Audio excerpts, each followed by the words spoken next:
Assalamualaikum rekan pembelajar. Pada sesi ini kita masih dalam tema pembentukan karakter PNS dalam pelatihan dasar calon pegawai negeri sipil dalam kegiatan pembinaan dan pengasuhan. Di sini tema kita adalah bagaimana penerapan kebiasaan efektif. Kalau kemarin di 3 pertemuan dan kita telah membahas terkait pribadi proaktif mengawali dari tujuan akhir dan dahulukan prioritas. Pada pertemuan keempat ini kita akan membahas kebiasaan efektif berpikir menang. Jadi salah satu dari kebiasaan efektif di pertemuan keempat ini adalah berpikir menang-menang. Nah, rekan-rekan pembelajar, berpikir menang ini tentunya di dalam masyarakat memiliki paradigma dan juga perilaku umum. Di mana bisa kita lihat di sisi kiri layar, ini adalah bagaimana paradigma dan perilaku umum apabila seseorang ini tidak berperilaku berpikir menang, dan di kanan ini adalah paradigma umum dan perilaku umum apabila kita bisa menerapkan kebiasaan efektif berubah berpikir menang-menang. Paradigma umum, kebanyakan orang akan berpikir bahwa segala sesuatu itu serba terbatas. Jadi semakin banyak yang Anda dapat, maka semakin sedikit yang tersedia untuk sama. Dan apabila kita telah berperilaku efektif dengan berpikir menang, maka paradigma yang muncul di masyarakat umum ini adalah bagaimana kita dapat mencurahkan waktu untuk hal-hal yang paling penting. Kemudian pada perilaku umum, ini kebanyakan orang membandingkan, bersaing dan merasa terancam karena keberhasilan dari orang lain. Nah, mungkin rekan-rekan pembelajar juga sering mengalami hal yang sama. Tetapi ada juga orang-orang yang sudah menerapkan atau berpikir efektif dengan cara menang, ini akan memiliki pola pikir yang berkelimpahan. Kemudian secara umum banyak yang tidak peka terhadap kebutuhan dan keinginan orang lain atau pasrah, melepaskan kebutuhan dan keinginan terhadap tuntutan orang lain. Nah, dengan berpikir menang, maka seseorang akan menyeimbangkan antara keberanian yang mereka miliki serta timbang rasa yang dimiliki. Kemudian perilaku umum kebanyakan hanya memikirkan kebutuhan sendiri. Dengan kita menerapkan kebiasaan berpikir menang, maka kita selain memikirkan diri sendiri juga kita akan memikirkan bagaimana kemenangan bagi orang lain. Lalu kebanyakan orang juga akan berpikir bahwa jika kita menang, maka yang lain kalah. Atau jika tidak menang, maka kalah. Tetapi di saat kita membiasakan berpikir menang, menerapkan hal tersebut, maka kita akan membuat kesepakatan menang-menang. Jadi bukan tidak menang maka kalah, tapi menang-menang.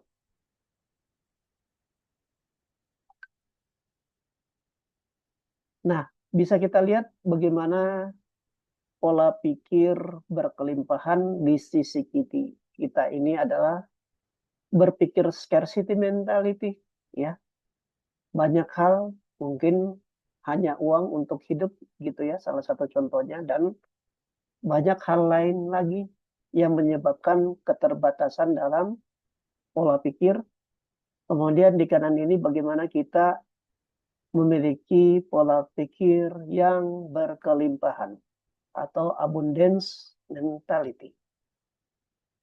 Tentunya bisa kita lihat ini skenotaknya lebih cerah ya dibanding yang scarcity mentality yang sebagian besar ini memiliki cahaya hitam.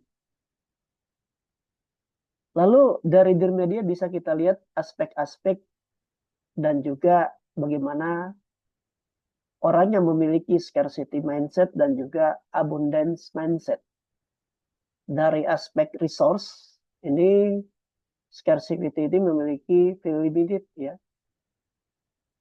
and not enough to go around ya. Ini jadi merasa terbatas dengan sekitarnya dan untuk yang memiliki mindset berkelimpahan ini akan selalu percaya dan memiliki pandangan plenty for everyone ya untuk semua orang.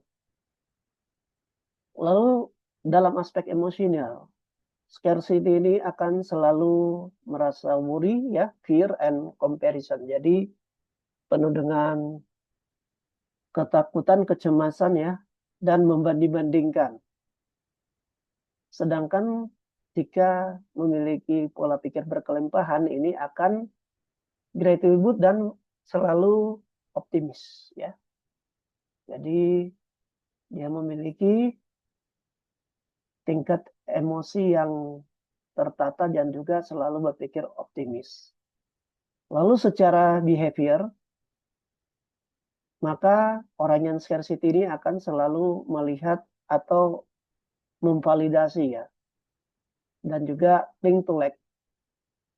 Sedangkan orang yang berpikir abundance, maka akan fokus pada bagaimana pertumbuhan dan juga bagaimana untuk mengembrace kesempatan yang ada ya atau melihat peluang. Lalu untuk challenge tantangan, scarcity sendiri ini akan menganggap tantangan itu sebagai perasaan yang avoid risk ya atau beresiko ya. Beresiko atau perasaan yang membuat dia tidak nyaman. Sedangkan untuk orang yang memiliki pola pikir abundance, berkelimpahan, dia akan melihat tantangan itu sebagai suatu kesempatan dan tetap akan berpikir secara positif.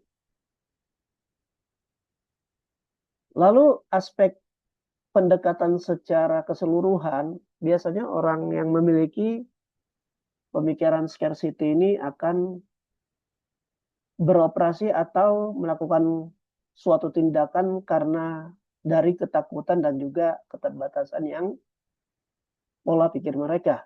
Sedangkan bagi yang berkelimpahan, dia akan menggunakan atau mengoperasikan ya segala keterbukaannya dan juga segala kemungkinan yang ada.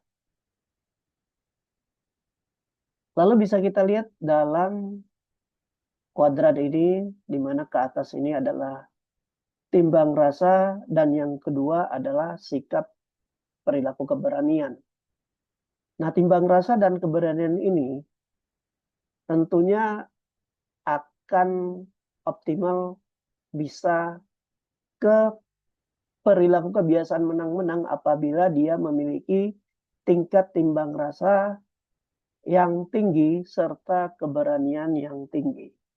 Kalau dua-duanya rendah, kalah-kalah ya.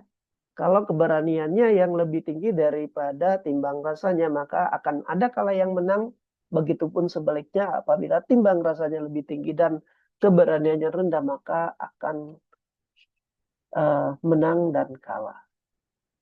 Jadi ini adalah kebiasaan perilaku bagaimana kita bisa meningkatkan, mengoptimalkan timbang rasa dan juga keberanian kita sehingga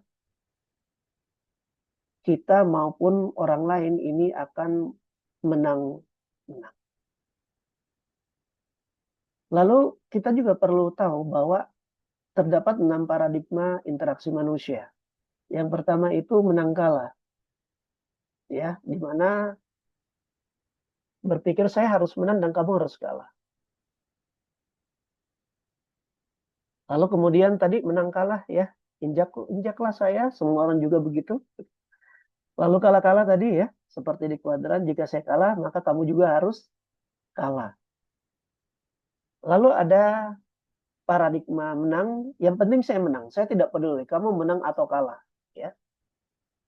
Dan ada paradigma interaksi itu menang-menang, injak-injaklah saya, semua orang juga begitu ya. Dan yang keenam ini menang-menang atau tidak sama sekali. Nah, ini ya, yang keenam ini bagaimana kita mencari solusi bersama-sama yang dapat menguntungkan kita. Jadi baik secara pribadi maupun juga orang lain. Atau juga bisa saja secara ekstrem ini tidak usah sama sekali gitu ya. Ini terkait paradigma interaksi manusia. Lalu bagaimana menyeimbangkan keberanian dan timbang rasa seperti di kuadran tadi.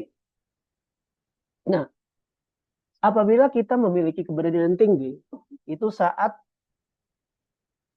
mungkin dalam menyampaikan gagasan, pendapat dengan yakin, di mana kita merasa tidak terancam oleh umpan balik yang jujur dari orang lain. Nah, ini contoh yang memiliki keberanian yang tinggi. Lalu memiliki keberanian yang rendah. Contohnya di saat kita memiliki gagasan yang jarang kita sampaikan dengan lantang, ya, itu contoh keberanian yang rendah. Atau mundur saat pembicaraan Anda dipotong, atau cepat menyerah saat orang lain tidak sepakat dengan kita, ya. Ini contoh jika memiliki keberanian yang rendah. Lalu kita memiliki timbang rasa yang tinggi. Contohnya di saat kita mengakui gagasan dan pendapat orang lain. Atau bisa juga kita memastikan setiap orang punya kesempatan untuk berbicara. Nah, ini timbang rasa yang tinggi. Lalu kita memiliki timbang rasa yang rendah, contohnya di saat kita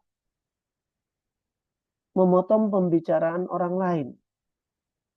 Ya, atau menyelesaikan kalimat mereka atau bicara dalam rangka menyaingi mereka. Atau bisa juga Anda melihat email, menelpon, atau menjawab SMS saat berinteraksi dengan orang lain. Nah, itu contoh yang memiliki timbang rasa yang rendah. Nah, tentunya dari kuadran tadi bagaimana kita meninggikan antara keberanian dan timbang rasa yang tinggi. Jadi bisa kita lihat di atas ya. Contohnya keberanian yang tinggi ini menyampaikan gagasan pendapat, tapi juga mengakui gagasan dan pendapat orang lain, serta tidak terancam oleh umpan balik yang jujur dari orang lain, tapi juga memastikan setiap orang juga punya kesempatan untuk berbicara. Ya, ini. Nah, rekan-rekan pembelajar, sekarang tugasnya adalah bagaimana coba buat strategi untuk Anda dapat meningkatkan keberanian dan timbang rasa Anda. Jadi silakan self assessment ya. Nanti silakan untuk diinfokan. Jadi yang pertama, saya mendapatkan atau dapat meningkatkan keberanian ini dengan cara apa? Silakan nanti Anda tuliskan ya. Sesuai dengan yang Anda pikirkan untuk meningkatkan keberanian Anda. Dan yang kedua, saya dapat meningkatkan timbang rasa saya ini dengan cara apa? Silakan dituliskan ya. Kemudian nanti boleh diinfokan. Oke, ini silakan ya untuk diisikan strategi dalam meningkatkan keberanian dan timbang rasa. Oke, Kita lanjut. Bagaimana membuat kesepakatan untuk menang dan menang tadi, ya. Jadi ini ada beberapa cara untuk memiliki sikap menang-menang. Yang pertama, pilih salah satu hubungan tertentu di mana Anda perlu mengembangkan kesepakatan menang-menang. Di sini Anda dapat mencoba menempatkan diri pada posisi orang lain, ya, dan catat secara jelas bagaimana orang lain melihat solusi tersebut. Jadi ini cara yang pertama. Kedua, pikirkan interaksi yang akan datang, di mana Anda akan berusaha mencapai suatu kesepakatan atau bernegosiasi mengenai satu solusi. Dan hasil berkomitmen ini untuk mempertahankan keseimbangan antara keberanian dan juga rasa simpati. Lalu cara berikutnya, ketiga, buatlah daftar hal-hal yang mungkin menghambat Anda untuk menerapkan prinsip menang-menang.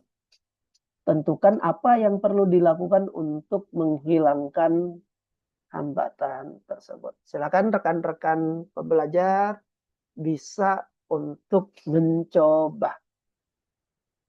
Untuk kita dapat memiliki sikap menang-menang dengan menggunakan cara ini.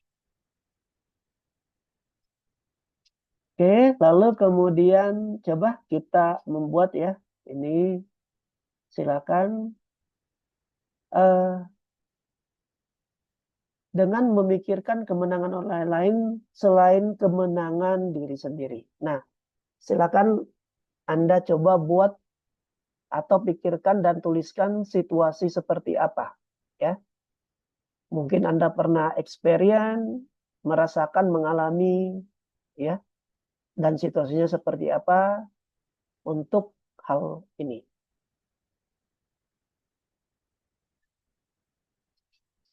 Lalu kemudian coba buat daftar seperti berikut di layar ini, ya. Bagaimana kita memikirkan kemenangan orang lain selain kemenangan diri sendiri. Jadi di sini bisa yang pertama menang bagi orang lain, lalu menang bagi sendiri. Ya, silakan dituliskan. Kemudian nanti diinfokan ya, rekan-rekan pembelajar. Oke, demikian kita sudah membahas bagaimana paradigma berpikir atau bertindak menang-menang. Jadi di sini apa yang ada berlimpah bagi setiap orang dan berlimpah untuk dapat dibagi. Hal ini dapat dilakukan dengan berperilaku yang pertama mindset ya. Memiliki pola pikir yang berkelimpahan. Kemudian bagaimana kita bisa untuk menyeimbangkan antara keberanian dan juga timbang rasa seperti tadi ya. Pada tahap yang tinggi untuk keduanya. Lalu bagaimana memikirkan kemenangan orang lain selain kemenangan dari diri sendiri. Dan juga bagaimana kita membuat kesepakatan menang-menang ya. Baik bagi diri sendiri maupun bagi orang lain. Baik rekan-rekan pembelajar, silakan buat ceritakan kesanmu terkait kebiasaan perilaku ini dan kemudian bisa untuk diinfokan. Baik, demikian untuk sesi kita kali ini. Terima kasih. Sampai jumpa lagi pada pembelajaran berikutnya. Assalamualaikum warahmatullahi wabarakatuh.